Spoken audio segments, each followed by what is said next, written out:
Now, the National Petroleum Authority has directed oil marketing companies to implement the amended Special Petroleum Tax (SPT) Act, which reduces the tax by 2%. The amendment also converted the SPT from a 15% valerium ad valorem to a 13% specific tax, which means a specific amount will now be charged for a liter of petroleum products. Per the new pricing regime, the SPT on petroleum products effective from today, Friday, February 16, 2018, will be, and you'll soon be seeing it on your screen, 46 pesos per liter of petrol, 46 pesos per liter of diesel, 39 pesos per liter of kerosene. For MGO local, it's 46 pesos. Yeah, and then there's LPG as well, which is 48 pesos per kilogram.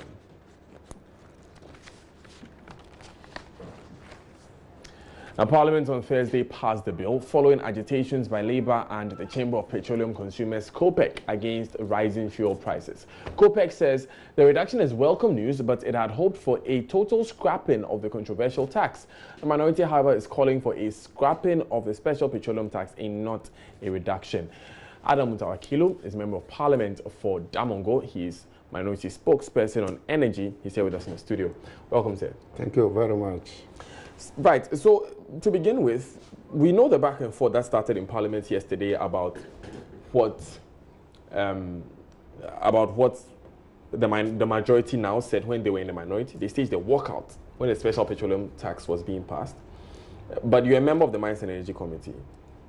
Today, realistically speaking, can we scrap the tax? Can the government afford to scrap this tax? Thank you very much, and good morning to our cherished viewers. Government knows that it is time to scrap the special petroleum tax. Now, let me make it clear here. We have the downstream, which we fill at our pumps, and we have the upstream. The law requires that every year in the budget, the Minister of Finance should indicate how much we are getting from our oil export. Based on that, a portion is distributed to GNPC, the Stabilization Fund, the Heritage, and a portion to the annual budget funding amount. Now, in this, the government says that we expect the crude oil price to be at this amount. We are producing this quantity. So that is the budget. So you tie projects to the budget item. Now, in 2015, the government of Ghana came with a price of $97 per barrel. So that was captured in the budget. Now, in the course of 2015, the price of the well crude oil dropped to $28. So that means there was a gap, a deficit.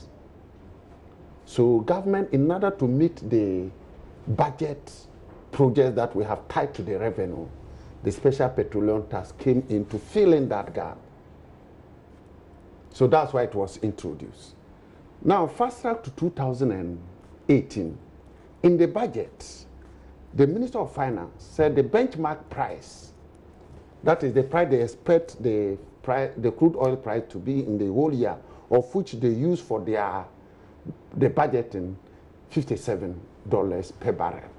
At that time, the actual price of crude was 45.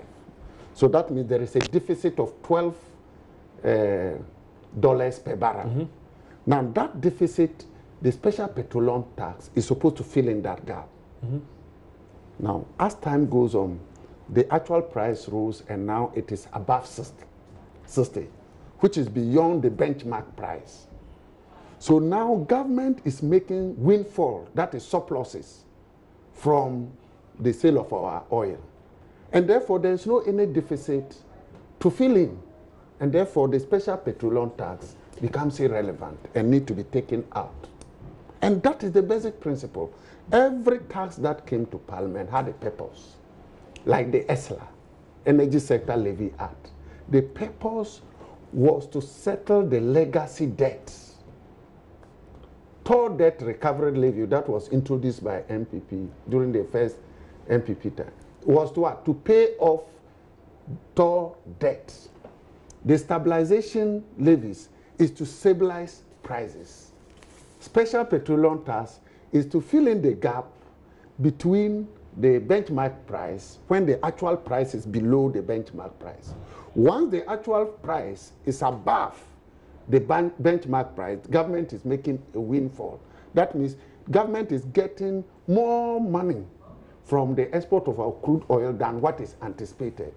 And in that case, this special petroleum tax needs to be taken off so that it will give relief to Ghanaians. And the special petroleum tax on petrol is 53 pesos. Diesel is 53 pesos. Now government have just taken 7 pesos per liter. And we think the scrapping it was very critical. But yesterday, the speaker would not even listen to the minority. We'll come to the issues of what happened on the floor of Parliament yesterday. But specifically with the tax, you stated that every tax has a purpose. This one came in to fill a certain windfall. Gap, deficit, deficit. Which caused the if the benchmark price, what the government expect to get. Yeah, I mean, you made that point. You made that point earlier. The deputy finance minister has also come out to say that because of the difficulty in reaching our revenue targets, which came up last year. I mean, last year, even with the special petroleum tax coming in to fill that gap, we still had a difficulty in hitting our revenue targets. So yes, our nation is finding it difficult to raise money. So he has come out to say that yes, we would still need this tax to raise money to fund the many projects that government has started. The first and foremost the minister should have done is to apologize to Ghanaians that they promised to scrap it, but they came to power and they realized that it's very relevant. 2, the minister must indicate that they have to change the purpose of the tax. You cannot impose a tax to fill in the gap of expected oil revenue and actual revenue if there is a deficit, and then you go and use it for something else. So they needed to come to Parliament with a memorandum to change the purpose of that tax. That we thought that it was initially to fill in the deficit, but this time we want to use it for this other thing, so that we could assess them. That okay, you are taking this tax to do A, are you using it? But as we speak, we don't know. Now that we are having surplus in terms of revenue, what are they going to use that tax to do? Because that tax has a specific purpose. Just like ESLA, energy sector, it has a specific purpose. Just like stabilization levies, they have a specific purpose.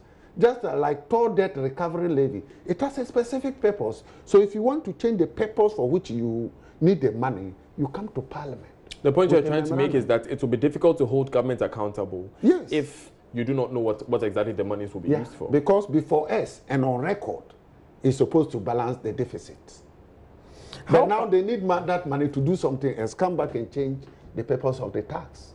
How confident are you that the oil prices will stay above $60 per barrel so that they have to, by all means, remove the tax and bring it back if later it falls? You see, we always know agency or think tank can predict, because sometimes the international oil price depends on geopolitics and other indicators in the course of the year. But assessment for the year by think tanks like World Bank and other things expect that prices will continue to inch up, and that is good for us. It will continue to inch up. In terms of export, it is good because we are now getting more revenue to our petroleum holding fund than expected. But as time goes on, critical situations, I believe that if we tell Ghanaians that today the price has gone beyond what we expected, so we are taking off special petroleum tax. When the prices fall down, you tell Ghanaians, okay, we are not able to meet our target. It's reintroduction. Ghanaians will see fairness in the government. That, okay, when things were good, they agree with us and took it off. Today things are tough, and they are bringing it back. Ghanaians will say, okay, at least you are being frank. But government has explained that, look, we need the money to fund the many initiatives that came in. And mind you, when this special petroleum tax was first introduced in 2015, the number of government projects, for instance, something like 3 SHS, had not been implemented yet. So the need of government was not as high. That is very easy for the government to come to parliament. Now, want to convert the special petroleum tax to free SHS tax. Now we can assess them. How much did government receive? How much of it actually went to free SHS? This is accountability and transparency we are talking about. Oh, it is now for this purpose. Oh, they've received 2 billion. How much of it went to free SHS? But now you cannot assess what they want to use the money for. It can be used for anything. And mind you, even this toll debt recovery levy that was introduced, by 2008, we realized that almost 6 million Ghana cedis was used for communicators and not to settle toll debt. And because it has a purpose, we were able to determine that that money that was supposed to settle the debt, part of it was diverted to communicators instead of paying the debt. And that is transparency and accountable governance. Do you hold that suspicion that without this sort of legislation, this special petroleum tax could be diverted? We cannot assess what it's being used for. Now you are giving government the freehold to use it for whatever they want. And the government can abuse it.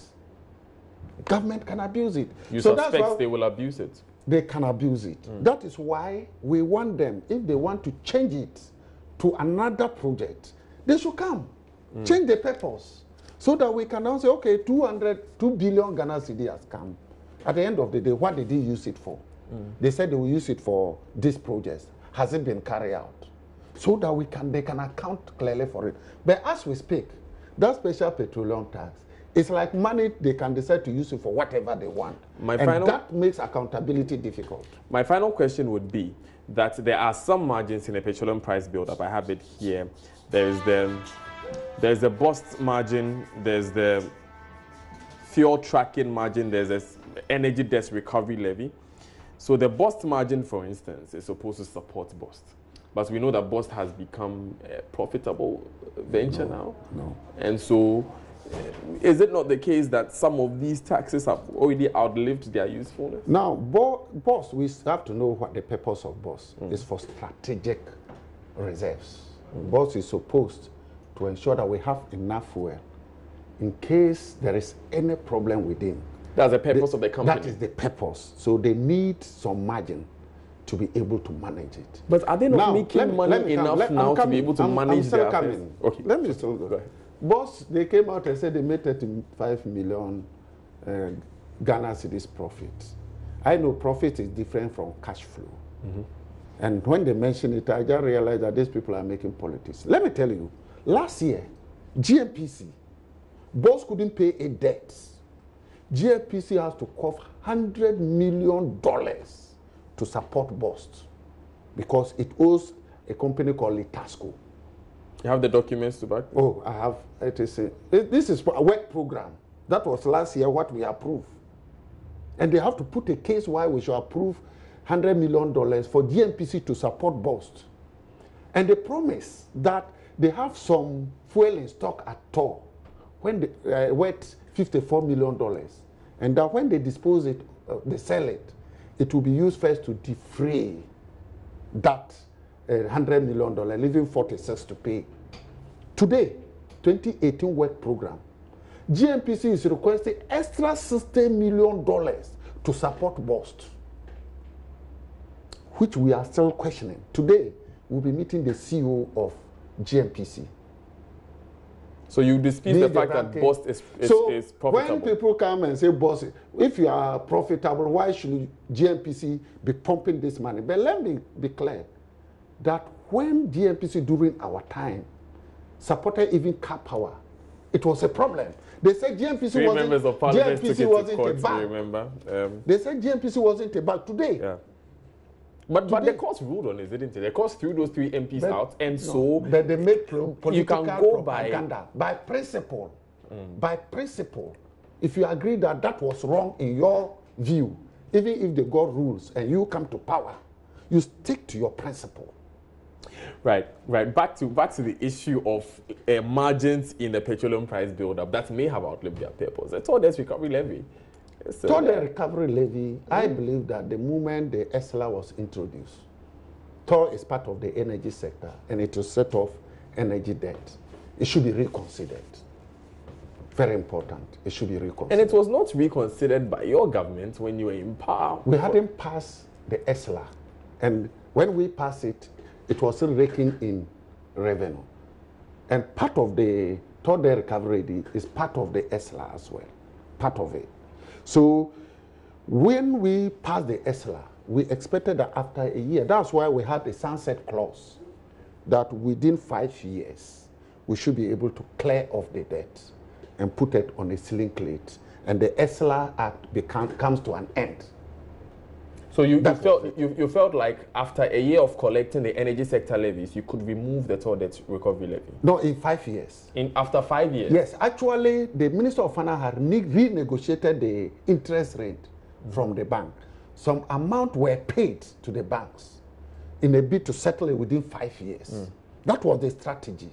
I believe the previous government, now government in power, criticizes. So, explain to me again how the toll debt recovery levy and the energy sector levy exists on the same margin. What I'm saying is that part of this is captured in the energy sector levy. Okay.